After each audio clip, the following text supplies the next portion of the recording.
Bonjour à tous, au programme aujourd'hui on va aller voir le CAC 40, on va se focaliser un petit peu sur les indices et sur le CAC 40 notamment, et on va essayer de regarder ça sur du long terme. On ira aussi jeter un œil sur les SP500 et le Nasdaq en fin de vidéo, voir ce qu'ils nous ont proposé la journée d'hier, lors de la journée d'hier. Donc voilà, mais comme je le disais, on va commencer par le CAC 40 qu'on va analyser un peu plus profondément aujourd'hui pour voir ce à quoi on peut s'attendre sur cet indice et voilà. Donc là je l'ai mis en mensuel. Hein, on part de 1988. Hein, ici on voit qu'on a été dans un beau triangle symétrique qui a été très très bien respecté, qu'on a cassé par le haut. Les objectifs des triangles symétriques sont ici, ils sont les 9530. On a 81% quand même de chances de les atteindre. Donc voilà. Alors 81% de chances de les atteindre, c'est pas 100%, hein, c'est 81%, c'est-à-dire que ça reste des probabilités qui sont fortes, mais ça n'arrive pas tout le temps malheureusement. Donc voilà, mais c'est vrai que on a eu une figure très propre, on a eu un beau throwback ici sur l'ancienne résistance du coup, avant de repartir vers le haut. Ça a été le Covid, hein, donc c'est vrai que quand on prend le graphe avec une perspective mensuelle, ce qui s'est passé avec le Covid, ce qui s'est passé avec la période 2021 et l'hyperinflation 2021-2022, c'est totalement standard, hein, c'est totalement normal du coup en mensuel. Donc on avait 60% de chance quand même de venir faire un throwback ici après la cassure de cette figure. Ça a été le cas grâce au Covid, un throwback qui a bien débordé quand même, mais qu'on est reparti vers le haut. Donc voilà, alors, ce genre de période ici, c'est toujours problématique quand on a investi des liquidités et qu'on a besoin des liquidités à ce moment-là. C'est toujours un peu problématique, mais quand on investit sur du long terme et voilà qu'on cherche à investir pour notre retraite par exemple, et qu'on a quelques années devant nous, c'est pas dramatique. C'est vrai que c'est assez inconfortable, mais c'est pas dramatique parce qu'on sait qu'à un moment donné, on a de grandes chances d'aller rechercher ces objectifs ici, des 81% des objectifs de ce triangle symétrique, donc de sommet. Donc voilà pour le CAC 40 du coup 81%. Alors cet objectif ici des 9530 en général, il est atteint, on met du coup la moitié de la formation de la figure pour l'atteindre. Ça nous amène une atteinte de l'objectif autour de septembre 2025. Donc voilà, sinon il y a une autre référence, c'est l'Apex en fait. On peut atteindre également avant l'Apex. Enfin voilà, on dit en général qu'on atteint les objectifs avant l'Apex des triangles, donc c'est septembre 2031. Ça nous laisse un peu plus de temps du coup pour l'atteindre. Encore une fois, c'est possible qu'on n'y aille pas tout droit, hein. C'est possible qu'on ait des belles corrections entre temps, c'est possible qu'on fasse des pauses, qu'on fasse peut-être des crashs aussi, hein. On peut avoir un nouveau Covid ici qui vienne nous chercher beaucoup plus bas avant de repartir vers le haut.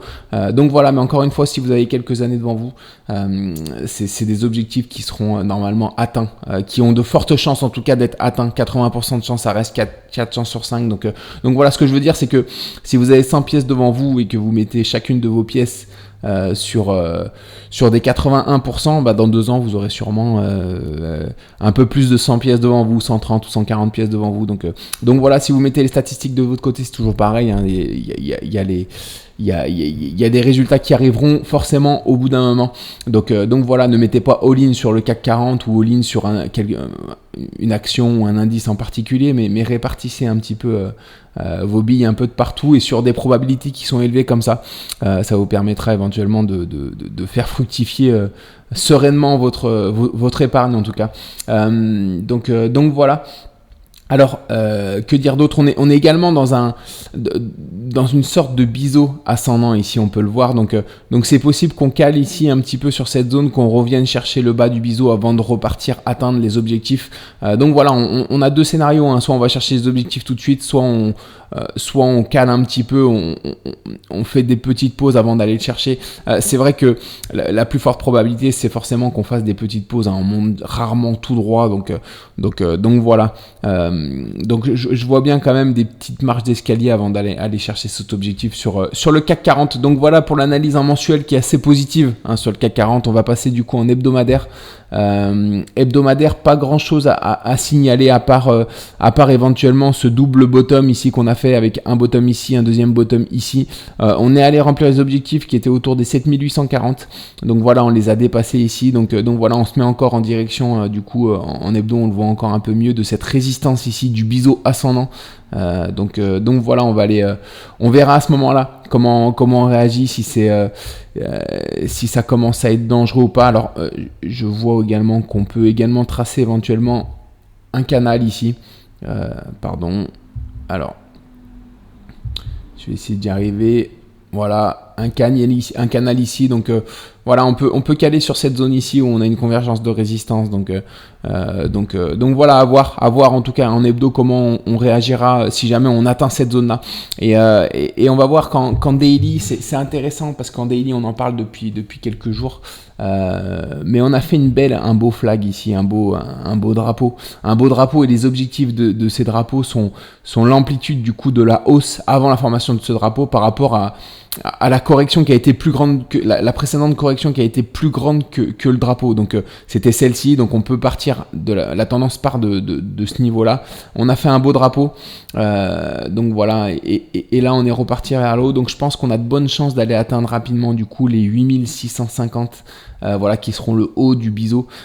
Donc voilà, sachant que ici on est encore en train de faire, là on voit hier depuis 3 jours, on fait une sorte de petite consolidation assez saine, assez latérale, qui nous laisse envisager peut-être une continuation haussière. Donc voilà, je reste assez positif quand même sur le CAC 40, voilà, qui nous donne une configuration assez saine en tout cas, et assez positive. Du coup on pourrait rapidement rejoindre, du coup quand on repasse du coup en hebdomadaire, cette zone ici, peut-être pas les rejoindre tout de suite, les 9530 qui sont l'objectif de la grande figure mensuelle, mais voilà, à court terme on a sûrement cette zone là qu'on a des chances d'atteindre assez rapidement. Donc voilà pour le CAC 40, on va surveiller ça en tout cas au quotidien. Je voulais voir du coup aussi également les indices américains, le SP500. Le SP500, alors je vais le mettre ici en hebdo à gauche et en daily à droite. Alors, on a atteint du coup les objectifs de cet élargissement descendant qui était les 5155. Ici on cale sur cet objectif, forcément il y a des prises de bénéfices, on est toujours dans ce biseau ascendant ici.